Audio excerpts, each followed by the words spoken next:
Today I wanted to talk about the mistakes I've made so far in my renovation so that you can perhaps not do them.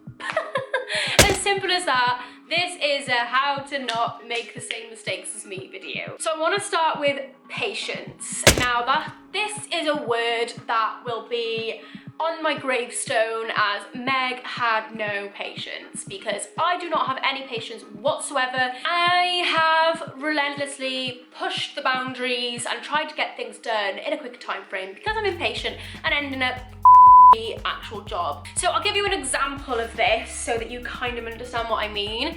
I was impatient in the first instance. I had a week off. I didn't know what to do. I wanted to make sure I made it very valuable. So we hired a industrial sander and I don't know if it's called industrial, but I'm calling it that. Industrial sander to do the kitchen.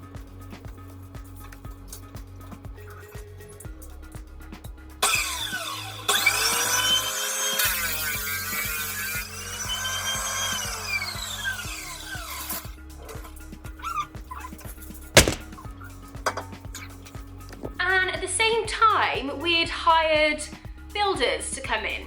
We didn't know which day yet, but we knew that they were going to come that week at some point. Sanded the floor, lo and behold, builders are coming the next day. So that floor didn't get finished. It was bare wood, it got dirty, it got trampled on. I didn't have an edging sander to do the edges, so there was nothing I could really do. And it just looked awful for months. And then obviously we had a puppy. Hughie, do you want to come here, my darling? Say hello. Say hello. It's recently been cut. So yeah, we got a puppy who liked to pee all over the floor, and this was unfinished wood. Hello, say hello to everyone. And this was obviously unfinished wood. So it was starting to look really tatty, really minging. And then a couple months later, maybe 3 or 4 months later, we decided to hire the sander again. The sander wasn't working as well as it was the time we had it before, so we kind of like just rushed over the floor and quickly did it. We hired an edging sander, but again, that was rushed. It was really heavy, and it just, yeah, you could tell it wasn't a very good job that we had done. So any normal person would have said, right, let's not finish this today. Let's wait until we get it properly sanded and looking good. But me, of course, wants to get it done that day. So the floor's looking uneven, it's like sanded in some places, it's not sanded in others, it's dirty, patchy, disgusting. And then I decide that I want to whitewash it. So I whitewashed it twice, and then I was like, right, we've just got to get it done. So then I varnished and sealed it 3 times, and you know, in terms of practicality, it's much more practical now, because if there's pee or ketchup or whatever, we can just wipe it off. But it doesn't look great. It doesn't. It could have looked amazing, but instead I ruined it basically because of my impatience. If I just waited 1 more week, put a bit more time and effort into it, it would have worked. So that's my first tip for you, is try your best to be patient with things. And I know it's hard because I'm doing it myself, especially when you're living in your renovation and you are desperate for normal life and you want things to go back to comfort. It's very easy to be impatient and rush things. Okay, so my second mistake, which I honestly could have cried about, well, I probably did cry actually, is we had our ceilings freshly plastered. I also took off wallpaper, which uncovered old plaster, which was bare, and this was in the bathroom. And we were coming to the last final days of renovating the bathroom, and like the end was near, and I could not wait. I couldn't wait. But this is not really a problem of impatience, it's a problem of lack of doing something. So yeah, bare plaster on the ceilings, bare plaster on the wall, painting as normal. You know, this is just pure naivety. I had no idea. Painting it. So ceilings had had 2 coats of matte white, walls had had 2 coats of matte white, and then I was painting over it in Lick Beige 03. So I put masking tape along the ceiling, and obviously I was cutting in, and oh, it still haunts me now, still bugs me now. And then I started peeling the decorating paint decorator's tape off, and as I was peeling, so was the paint. All over the ceiling, all over the walls. It was like a big, massive skag of this beige. And then it was just this awful mess left up on the ceiling. They still look like that now. I couldn't even fathom sorting it out.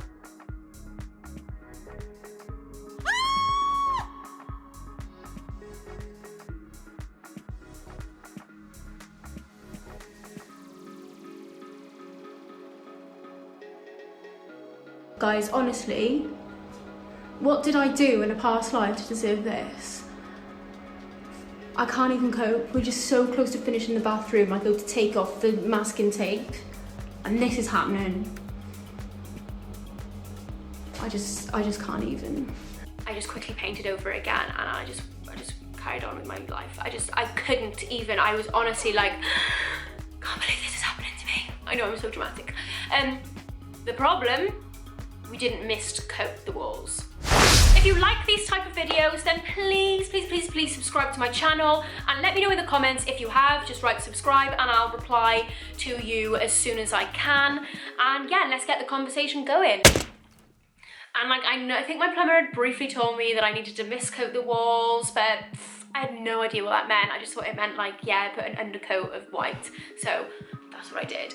But basically what happens is the plaster is like a very like raw material when it goes on the wall. It's like a virgin piece of material, let's call it that. So when paint is made up of dunno and water. When you're putting normal paint onto bare plaster, the plaster is sucking all the water out of that layer of paint because it's a porous material. So it's like if you poured, you know, paint onto a brick, it would take a lot, you know, it starts chipping after a while, paint on brick, because the brick absorbs all the water in the paint and just leaves you with chipping paint, which is not what you want, especially when you put all that effort into painting it.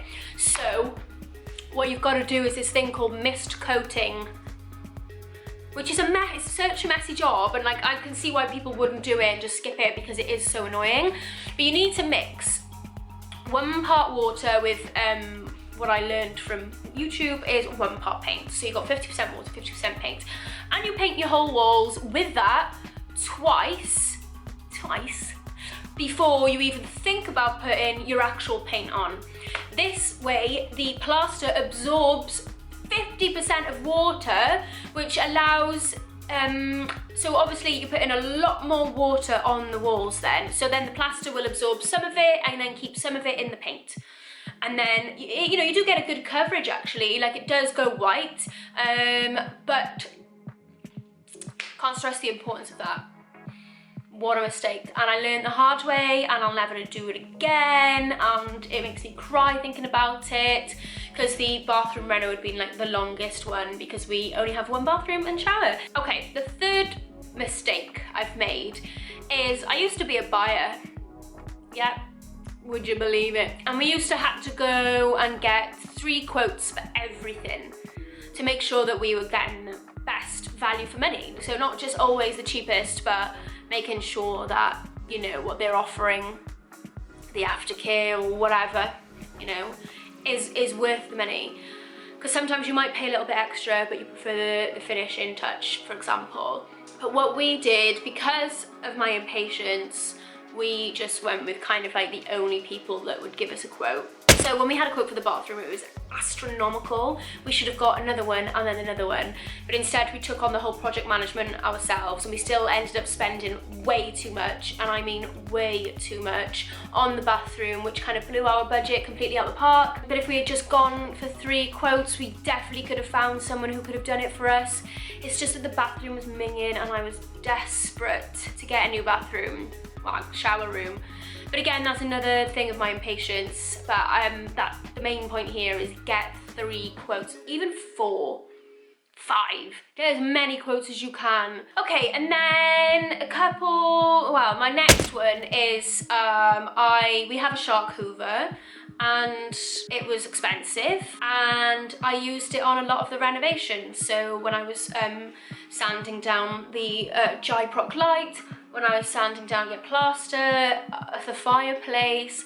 I hoovered it all up in my normal hoover and it's absolutely ruined. It's never really worked the same.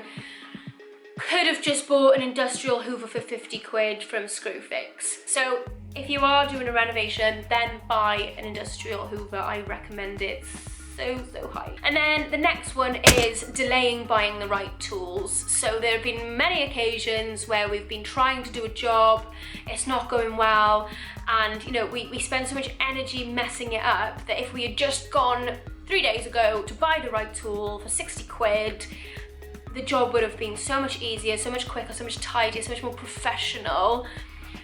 But instead we learned the hard way. So I would say if you knew you were doing a job and you were like, do you know what would be really good?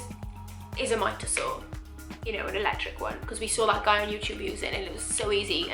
You know, instead of going, oh, do you know what, I'm sure we can hand saw it, be cheaper. No, just get the miter saw because it'll save you so much time, energy, stress. You can't perform well under stress. Well, some people can, I do. But you know what I mean? If you're feeling really unmotivated to do something because it's such hard work.